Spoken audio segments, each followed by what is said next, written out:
Welcome back again, English with Parth Sir.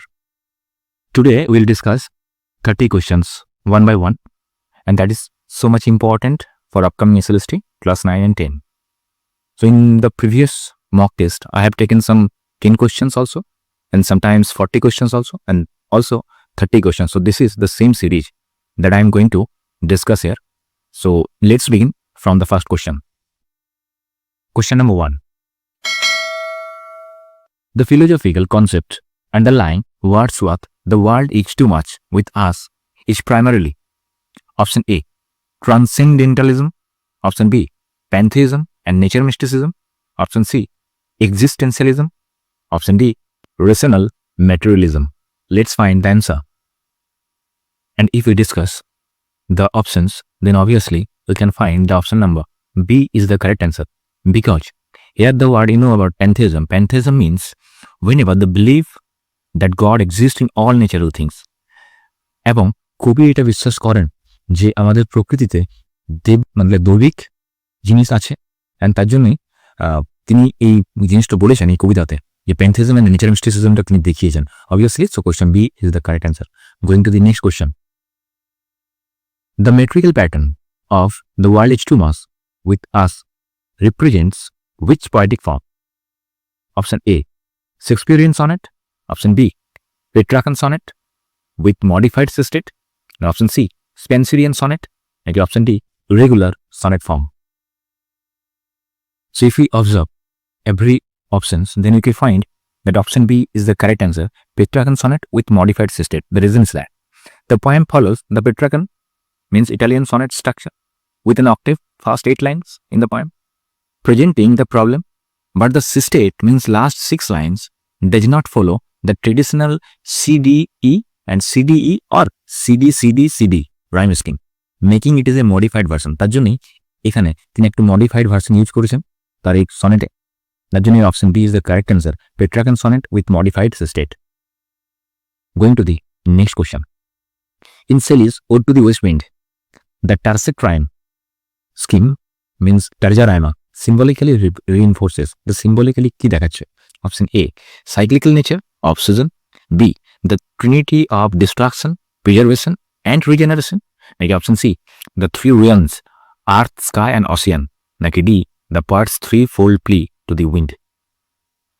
এখানে যদি আমরা অপশনগুলো দেখি তাহলে obviously আমাদের option P is the correct answer, because it's trinity of destruction, preservation and regeneration. এটার এক্সপ্লেনেশনটা আমি দিতেছি, কারণটা হচ্ছে Shelley ইউজ দি টার্জা রাইমা, মানে হচ্ছে 3 লাইন স্ট্রেঞ্জার। এটা সিম্বলিক্যালি সেটা প্রেজেন্ট করছে the poem central theme of the West wind and destroyer of the old, পুরনো ধ্বংস করছে, and preserver of the seeds, বাজি রাখছে বীজগুলোকে, and the Hiral of regeneration, এবং সে ঘণ্টার ধ্বনি বাজাচ্ছে নতুন জন্ম নেওয়ার কিছু জিনিসের আশার।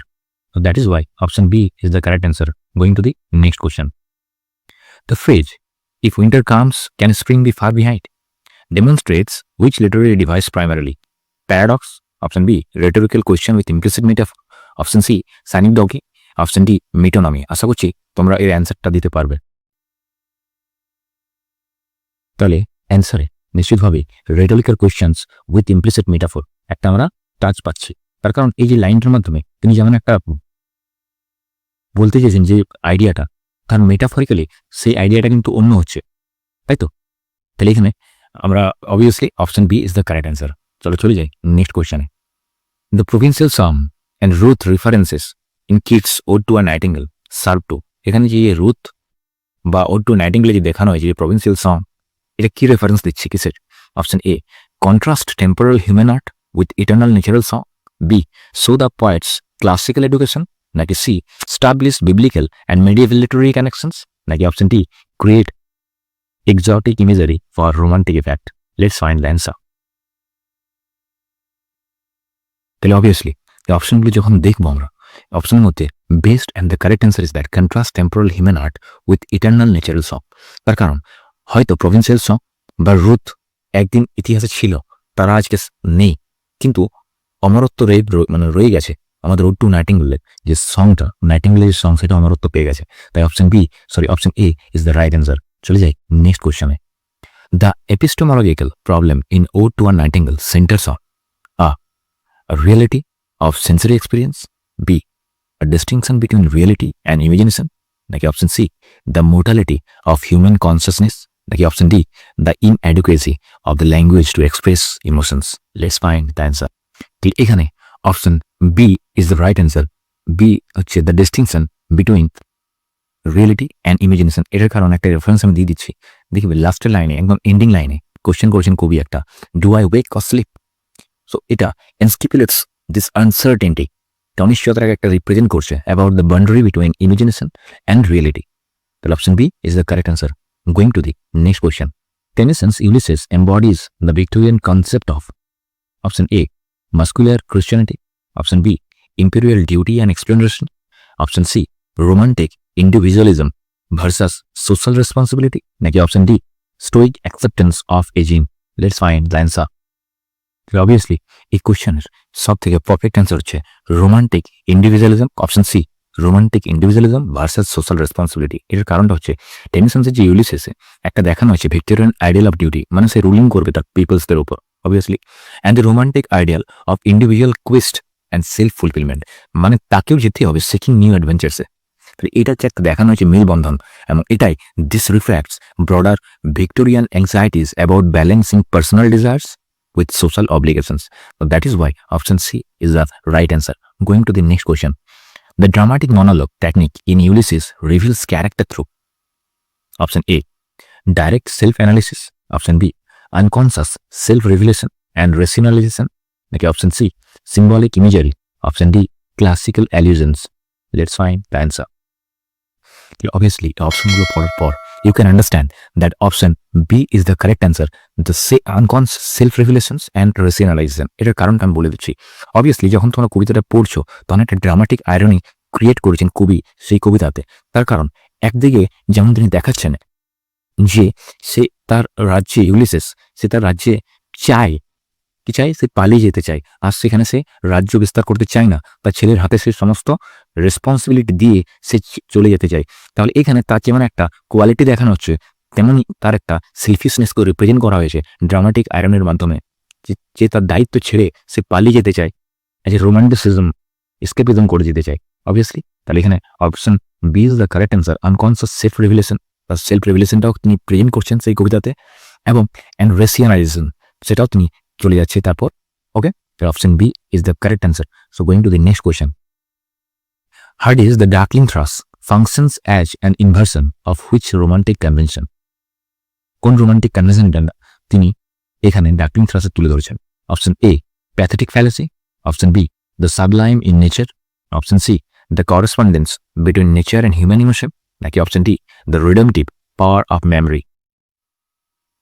Obviously, in these options, we can find the option C is the correct answer because the correspondence between nature and human emotion টাকে তিনি তুলে ধরেছেন তার এই কবিতার মাধ্যমে ইন ডার্কলিং থ্রাস। চলে যাই নেক্সট কোশ্চেনে। এই যে কোশ্চেনটা, identify the most sophisticated error in concord, এটা একটা গ্রামার থেকে কোশ্চেন দেওয়া হয়েছে, আর অবভিয়াসলি এর বাইরে আমার মনে হয় না আগত এসএলএসটিতে এরকম কোশ্চেন আসবে। তাহলে কোশ্চেনটা পড়ি একবার। The committee despite their diverse backgrounds and conflicting opinions have managed to reach consensus on the policy.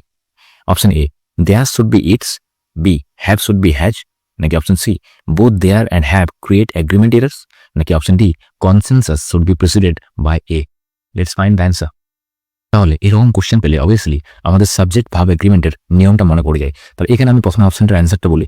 Answer is the C, both their and have create agreement errors. Obviously এখানে কমিটি একটা হচ্ছে আমাদের এটা অ্যাকচুয়ালি এটা collective নাউনের example, ঠিক আছে? তো কালেকটিভ নাউন যখন হবে তখন একটা সিঙ্গুলার প্রোনাউন এবং ভাব সে একটা নেবে।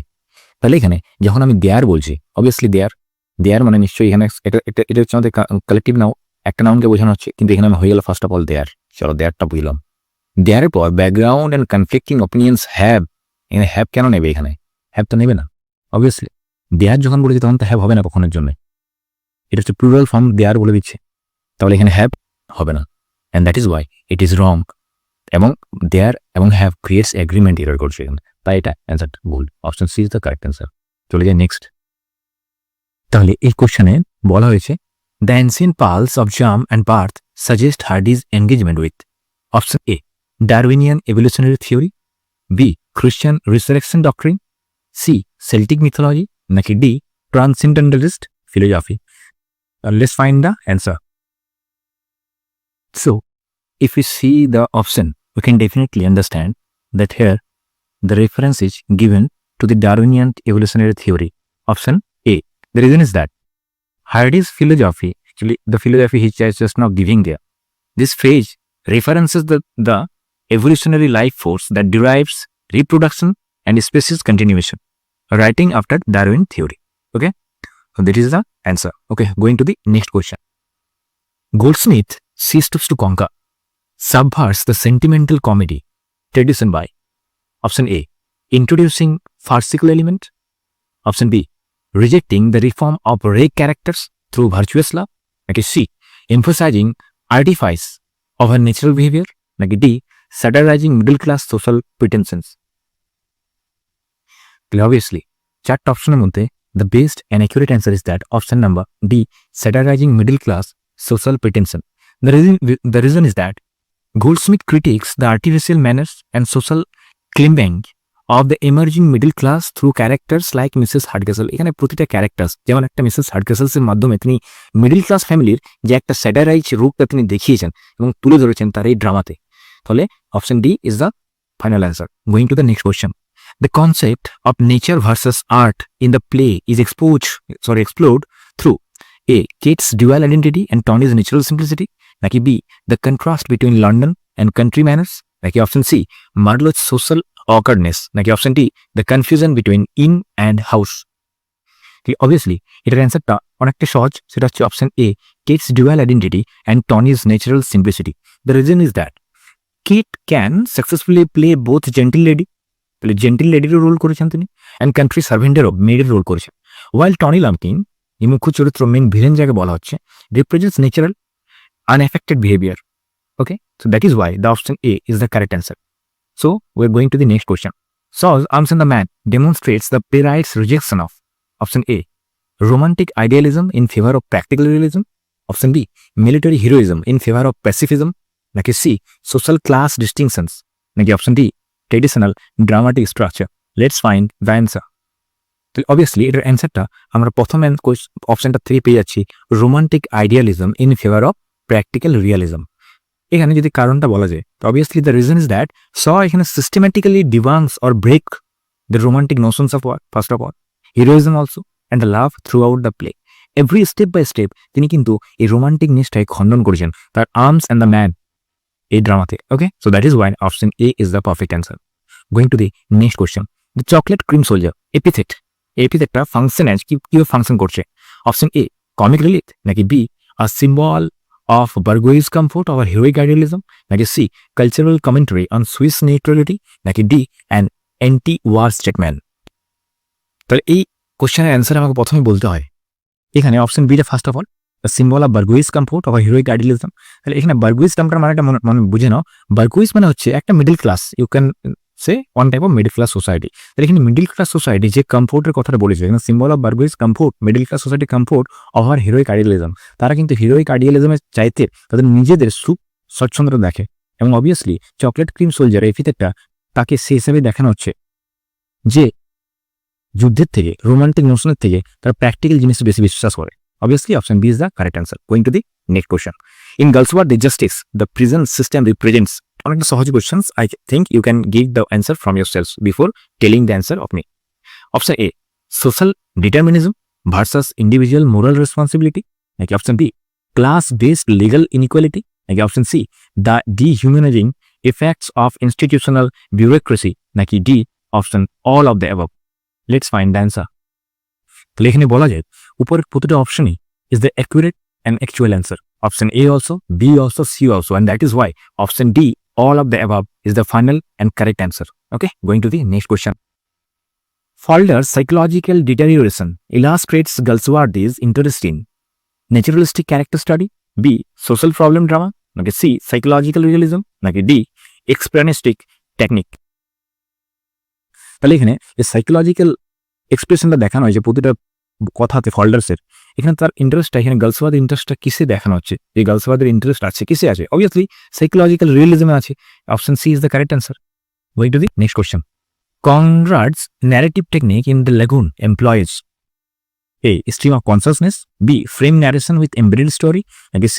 Omniscient third person perspective. নাকি D. Multiple unreliable narrator. তাহলে এটার অ্যান্সার, পারফেক্ট অ্যান্সার কি হচ্ছে? ন্যারেটিভ টেকনিকটা কি দেখানো হচ্ছে?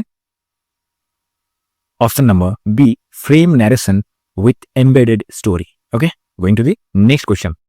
The symbolic function of the lagoon as enclosed water, এটা বদ্ধ জলাশয়, রিপ্রেজেন্টস, এটা কি রিপ্রেজেন্ট করছে? Option A, the unconscious mind. Option B, trapped consciousness and moral isolation. নাকি C, the primitive versus civilized state. নাকি ডি, কলোনিয়াল এক্সপ্লয়টেশন স্ট্রিম। তাহলে obviously the option is that trapped consciousness and moral isolation. The reason is that the enclosed lagoon, যেটা লাগুনটাকে দেখানো হয়েছে, symbolize Arsat's psychological state cut off from his community by his moral choice to abandon his brother, and the stagnant water, দাঁড়িয়ে থাকা জলটা দেখাচ্ছে কি, reflects his trapped consciousness, unable to move forward or return to his past. Okay, so option B is the right answer. Going to the next question. Maugham's The Lotus Eater explores the philosophical tension between hedonism and social responsibility. নাকি option B, eastern and western value system. নাকি C, aesthetic experience and practical necessity. নাকি D, individual freedom and economic dependence. Obviously, a question answer, the option A is the right answer. First of all, hedonism means whenever you just go away from the pain and you want always the happiness, that is called hedonism. And social responsibility. The philosophical tension এখানে দেখাচ্ছে a social responsibility versus hedonism. Okay, so option A is the correct answer. Going to the next question. Wilson's fate serves as Maugham's commentary on A, the impossibility of sustained aesthetic pleasure. Like B, the necessity of social conformity. Like C, the dangers of romantic escapism. Like D, the corruption of natural beauty by tourism. So obviously, the answer is that the dangers of romantic escapism. তাহলে এখানে ফেটটা যে serves করছে সেটা হচ্ছে romantic এসকেপিজম, যেটা তিনি চেয়েছিলেন যে আমি সুখে থাকবো গিয়ে পর ক্যাপ্রি আইল্যান্ডে, and that is his ultimate failure, it is fault, এবং সেটাই এখানে দেখিয়েছে dangers of romantic escapism. Option number A is the right answer. Going to the next question.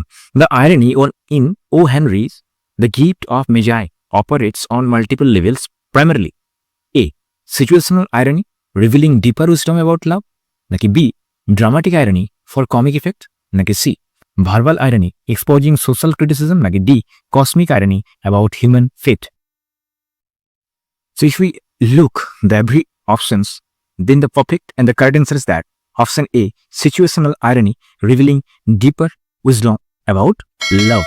The reason is that the surface irony, you know about that, gifts making each other useless, obviously. So points to a deeper truth about sacrificial love. O. Henry suggests that the act of sacrifice itself, not the practical outcome, demonstrates the couple's wisdom and love. Okay, so option E is the correct answer. Going to the next question. The comparison to Magi function as option A, religious alleged. B, structural parallel emphasizing sacrificial love. C, cultural reference for educated readers. Like D, ironic contrast between sacred and secular. So the perfect answer is that the perfect answer will be definitely option number B, structural parallel emphasizing sacrificial love. The reason is that I'm giving the explanation also. Just wait. So like the Magi who brought gifts to Christ, যেমন ভাই খ্রাইস্টের জন্য gift নিয়ে এসেছিল মেজারা, কে obviously মেজারা, gym আর ডেলা দুজন কিন্তু sacrifice their most precious positions for লাভ। একজনের চুল বিক্রি করে দিয়েছিল আর একজন হাতের চেনটা বিক্রি করে দিয়েছিল। The comparison creates a structural parallel that elevates their simple domestic sacrifice to a level of religious significance. So option B is the correct answer. Going to the next question. Identify the sentence with the most complex error in modification. I am just now bringing one grammar questions also one by one. You can see. Option A, walking down the street, the house appeared magnificent. B, the book lying on the table belongs to the student who sits in the front row. C, having been repaired by the mechanic, the car ran smoothly. Option D, the report written hastily and containing several errors was submitted by the intern. তাহলে দেখো এই গ্রামারে কিন্তু obviously you can become confused, very much confused এই অপশনগুলো দেখার পর, কিন্তু একটা জিনিস লক্ষ্য করবে, অপশন এ বাদ দিয়ে বি, অপশন সি আর ডি কিন্তু পুরোপুরিভাবে গ্রামার নিয়ম মেনে চলেছে। কিন্তু এই যে প্রথমে যেটা walking down the street the house appeared magnificent, এখানে একটা প্রবলেম কি আছে, এটা একটা ড্যাংলিং মডিফায়ার এরর বলা হয় এখানে। কেন বলছি, কারণটা এখানে দ্য পার্টিসিপল ফ্রেজ যেটা আছে walking down the street grammatically modifies হাউসটাকে রিপ্রেজেন্ট করছে। Okay, suggesting the house was walking, যেমন আমার মনে হচ্ছে যে না হাউসটা হেঁটে চলে যাচ্ছে, but the intended meaning requires a subject, একটা সাবজেক্টের দরকার ইম্পর্টেন্ট, নইলে কিন্তু সেন্টেন্সটা একটু আলাদা মনে হচ্ছে। Who was walking and saw the house, কে চলছে, কে দেখছে হাউসটা, walking down the street, the house appeared magnificent. ঠিক আছে, এইখানে হচ্ছে প্রবলেমটা, তার জন্য option A is the most complex error in modification আমরা বলতে পারি। তাহলে obviously option A is the correct answer. Okay, going to the next question. Which sentence correctly demonstrates the subjunctive mood? Mood কিন্তু is very important for our SLST exam. You know about that one topic is mood. If I watch you, I would reconsider the decision. Option B, the teacher insisted that each student submit their assignment on time. Option C, it is essential that he be present at the meeting. নাকি option D, I wish I have more time to complete the project. তাহলে এই অপশনগুলোতে যদি তুমি ভালোভাবে দেখো subjective মুডটা, option এতে if I was you কখনোর জন্য সম্ভব নয়, কারণ আই ওয়ের হয়, কখনো যেন একটা ইচ্ছে যখন প্রকাশ করে তখন obviously it should be were. Okay, তাহলে চলো বিতে চলে যাবে। The teacher insisted that each student submit their assignment on time, এখানে সাবমিটের জায়গাতে কি হবে, সাবমিটের জায়গাতে শুড বি সাবমিটস হো। Okay, and another thing is that option ডিতে দেখো I wish I have more time to complete the project. I wish, এখানে আই উইশ পড়েছে, তাহলে এখানে হ্যাভের জায়গাতে কি হবে, হ্যাভের জায়গাতে হ্যাড হবে, তাহলে এটা কোয়েশ্চেনটা অপশনটা পুরোপুরিভাবে সঠিক হবে। কিন্তু এখানে আমাদের যেহেতু নেই, তাহলে option number C is the correct answer. It is essential that he be present at the meeting, that is why C option is the correct and foremost important and also appropriate. Going to the next question. Lamb's Green Children, a reverie, demonstrates the romantic essay's characteristic. A, subjective exploration of consciousness and memory. B, moral instruction through personal example. নাকি C, social criticism through personal experience. নাকি D, philosophical meditation and on abstract concepts. তাহলে চলো এর অ্যান্সারটা দেখে নেওয়া যাক। তাহলে এখানে কোন ক্যারেক্টারিস্টিক দেখানো হয়েছে? Obviously the characteristic the most important is option number A, subjective exploration of consciousness and memory. তাহলে option number A is the right answer. Lamb's essay exemplifies the romantic emphasis on subjectivity and the exploration of inner consciousness. The reverie format allows him to examine how memory and imagination interact in mind. তাহলে এটা হচ্ছে আমাদের proper answer. Okay, going to the next. The dissolving of the dream children at the essay in suggest. Essay টা সেটা কি suggest করছে? Option A, inadequacy of imagination to compensate for loss. B, the superiority of reality over fantasy. Like C, the ephemeral nature of human relationships. Like D, the author's psychological instability. The later proper answer is that the inadequacy, option number A, of imagination to compensate for loss. When the dream children dissolved, যখন তারা চলে গেল, Lamb suggests that even the most vivid imagination cannot fully compensate for real loss. এই লাইনটা কিন্তু তোমরা পেয়ে যাবে যখন পড়বে। The ending implies the limitations of fantasy. শেষটা তিনি বর্ণনা করছেন এটা লিমিটেশন আছে ফ্যান্টাসির as a substitute for actual human relationships. তাহলে option number A is the correct answer. Okay, so going to the next. Analyse the sentence structure. What the critics failed to understand, despite their extensive analysis of the text, was that the author had deliberately obscured the meaning. Option A, complex sentence with embedded nominal clause. B, compound complex with subordinate and coordinate clauses. Like C, complex sentence with adverbial and nominal clause. Like D, simple sentence with compound predicate. তাহলে এই যে কোশ্চেনে তোমরা যদি কোশ্চেনটা পড়বে তখন বুঝতে পারছো যে what the critics have fail to understand, এই এত দূর পর্যন্ত আমাদের কিন্তু একটা সাবজেক্ট পেয়ে গেলাম আমি, এই সেন্টেন্সের একটা সাবজেক্ট। ঠিক আছে, তাহলে সাবজেক্ট পেয়ে গেলাম আমরা। তাহলে এরপর যে আমরা পাচ্ছি যে পরেরটা, despite their extensive analysis of the text, এই যে এই লাইনটা টেক্সট, এটা আমরা কি পাচ্ছি, একটা অ্যাডভার্বিয়াল ক্লজ পাচ্ছি। তাহলে অ্যাডভার্বিয়াল ক্লজ পেলাম, এটা প্রোভাইডিং একটা এডিশনাল ইনফরমেশন দিচ্ছে আমাদের প্রতিটা এই সেন্টেন্সটার মধ্যে। এডিশনাল ইনফরমেশন কি দিচ্ছে, despite their extensive analysis of the text, এটা হয়ে গেল। এবং এরপর যেটা আছে watch that the author had deliberately obscured the meaning, এটাও একটা কিন্তু আমাদের সাবজেক্টের মতো কাজ করছে এবং তার জন্যই এটা আমাদের হয়ে গেল complex sentence with multiple subordinate clauses. ঠিক আছে, সাবঅর্ডিনেট ক্লজ দেখো আছে কিন্তু অনেকগুলো সাবঅর্ডিনেট ক্লজ আছে, দুটো সাবঅর্ডিনেট ক্লজ আছে, একটা সাবজেক্ট আছে, বাকিগুলো মানে আছে complex sentence with embedded nominal clause. This is the actual answer, option A. Okay, so this is the question that I have provided. Okay, so is a question পাচ্ছি না। Next question, choose the sentence demonstrating correct use of articles with abstract nouns. Option A, the honesty is the best policy in the business. Option B, honesty is the best policy in business. Like C, the honesty is the best policy in the business নাকি D honesty is the best policy in business? Obviously you know about that. অনেকবার শুনেছি এই কোশ্চেনটা, তাহলে এই কোশ্চেনটার অ্যান্সারটা আমরা কি বলতে পারি? সিম্পল, অনেকবার শুনেছি, সেটা হচ্ছে honesty is the best policy in business. Option D is the correct answer. Okay, so last question. The poetic imagination in romantic literature is often regarded as, poetic imagination-টা romantic literature কিভাবে দেখা হয়? Option A, a means of escaping political realities. B, a divine faculty that saves and transforms experience. নাকি C, a tool for satirical social commentary. নাকি D, a mechanical process of composing verses. Let's find the answer.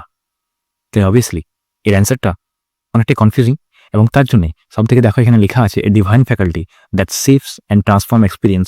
Divine quality, obviously faculty romantic divine কোয়ালিটিকে দেওয়া হয়, তাকে বলা হয়, ঠিক আছে? Option B is the correct answer, আর divine faculty that saves and transforms experience, it is the right answer. Okay, so this is the final questions that I have already shown here and presented here. If you like, and please subscribe, and also don't forget to comment in my channel. Whatever you face problem, you can definitely comment it, and I will bring another mock test. Till then, goodbye and God bless you all. Thank you.